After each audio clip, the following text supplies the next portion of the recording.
Hello friends, ഇന്ന് ഞാൻ share ചെയ്യുന്നത് 40 വയസ്സുള്ള ഒരു യുവതിയുടെ കഥയാണ്. അത് യുവതിയുടെ മാത്രമല്ല, എല്ലാവരുടെയുമാണ്. അനേകരുടെ ചിന്താഗതിയാണ് ഞാനിന്ന് ഷെയർ ചെയ്യപ്പെടുന്നത്. അവിടെ വീട്ടിലെ ജോലികളെല്ലാം തീർത്തിട്ട് അവിടെ ഓഫീസ് ജോലിക്കായിട്ട് തിരിക്കാനുള്ള ശ്രമത്തിലാണ്. അവിടെ ഭർത്താവും കുഞ്ഞുങ്ങളും എല്ലാം നേരത്തെ തന്നെ പോയി കഴിഞ്ഞിരിക്കുന്നു, അവരുടെ കാര്യങ്ങൾക്ക് വേണ്ടി പോയി. അവൾ വീട് പൂട്ടാനായിട്ട് ഒരുങ്ങുന്ന സമയത്ത് അവിടെ വീടിൻ്റെ റോഡ് സൈഡ്, വീടിൻ്റെ വശത്തായിട്ട് ഒരു കാർ വന്ന് നിർത്തുന്നു. അവൾ തിരിഞ്ഞു നോക്കിയപ്പോഴേ കാഴ്ചയിൽ സമ്പന്നയും സുന്ദരിയുമായ ഒരു സ്ത്രീ കാറിൽ നിന്നിറങ്ങി അവളുടെ വീട്ടിലേക്ക് അടുത്തു വരുന്നു. ആദ്യം അവൾക്ക് മനസ്സിലായില്ല. പിന്നീട് അവൾക്ക് മനസ്സിലായി അതവളുടെ ബാല്യകാല സുഹൃത്താണെന്ന്. അവൾ സന്തോഷത്തോടെ തൻ്റെ സുഹൃത്തിനെ തൻ്റെ ഭവനത്തിലേക്ക് ക്ഷണിച്ചു.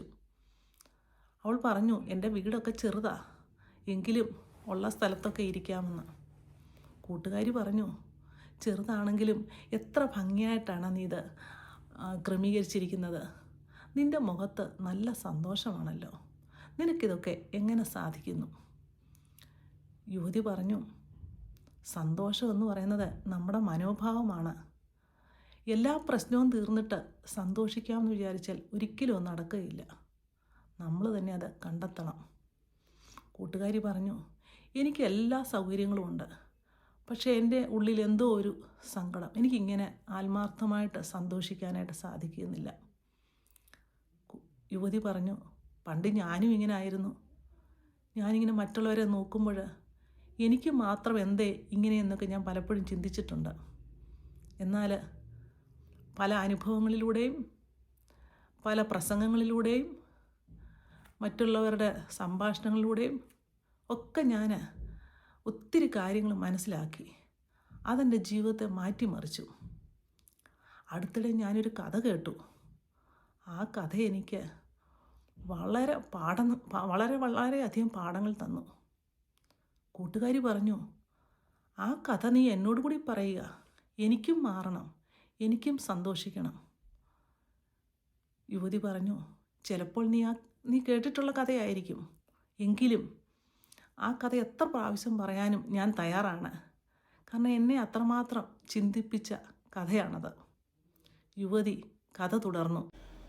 ഒരു കാക്ക തനിക്ക് കിട്ടിയ സാഹചര്യത്തിൽ സ്വാതന്ത്ര്യത്തോടു കൂടി തൻ്റെ ചുറ്റുപാടിൽ സന്തോഷമായി കഴിയുകയായിരുന്നു. അങ്ങനെയിരിക്കെ ഒരു ദിവസം കാക്ക നോക്കിയപ്പോൾ ഒരു കുളത്തിൽ ഒരരയന്നം ഇങ്ങനെ അങ്ങോട്ടും ഇങ്ങോട്ടും നീന്തുന്നു. എന്തൊരു വെള്ള നിറം! കാക്ക മനസ്സിൽ പറഞ്ഞു, ഈ അരയന്നത്തിന് എന്തു സന്തോഷമായിരിക്കും! ഇവൾക്കായിരിക്കും ശരിക്കുള്ള സന്തോഷം. അത് ചോദിക്കാനായി കാക്ക അരയന്നത്തെ സമീപിച്ചു. ചോദിച്ചപ്പോൾ അരയന്നം പറഞ്ഞു, നിനക്കങ്ങനെ തോന്നിയോ? പക്ഷേ എനിക്ക് അത്രയ്ക്ക് സന്തോഷമൊന്നുമില്ല.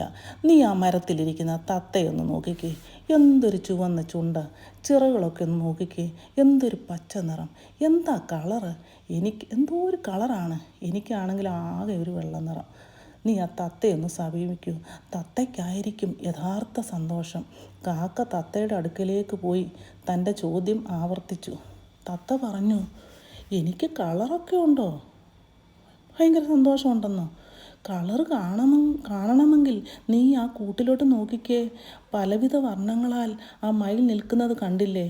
അതിനെ കാണാൻ എത്ര പേരാ ദിവസവും വരുന്നത്? കാക്ക ചിന്തിച്ചു, പീക്കോക്കിനായിരിക്കും യഥാർത്ഥ സന്തോഷം. കാക്ക പറന്നടുത്ത് മയിലിൻ്റെ അടുക്കൽ ചെന്നു. കാക്ക ചോദിക്കുന്നതിന് മുമ്പ് തന്നെ മയിൽ പറയുകയാണ്, നീ ദൂരത്തുനിന്ന് വരുന്ന കാണാൻ എന്ത് രസമായിരുന്നു!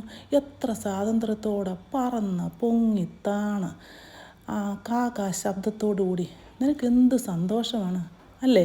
മയിൽ തുടർന്നു, ഞാൻ ഈ കൂട്ടിൽ ഒരു സ്വാതന്ത്ര്യവുമില്ലാതെ ഇങ്ങനെ വിഷമിച്ചു കഴിയുന്നു. കാക്ക പിന്നീട് ഒന്നും പറഞ്ഞില്ല.